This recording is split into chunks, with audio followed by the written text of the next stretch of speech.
Polisi terpaksa memanjat tembok saat melakukan penggerbekan sebuah tempat yang dijadikan penyimpanan miras di Palembang, Sumatera Selatan.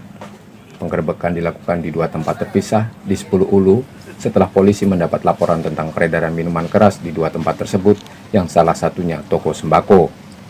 Saat diperiksa, polisi menemukan ratusan dus miras dengan total 2.100 botol yang kemudian disita sebagai barang bukti. Dua orang pemilik tempat juga diamankan.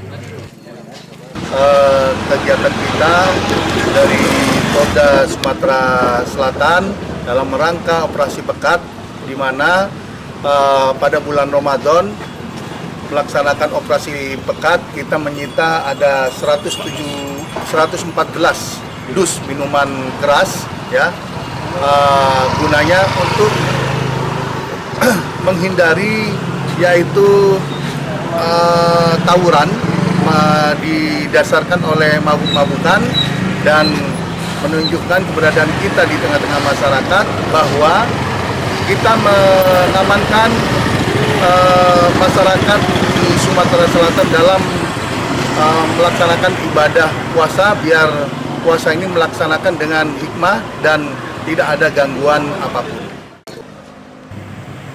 Aktivitas penyimpanan minuman keras yang salah satunya toko sembako tersebut diduga polisi sudah lama dan akan didalami peredarannya. Reski Oktora, Muklas Diferensial, Kompas TV Palembang, Sumatera Selatan.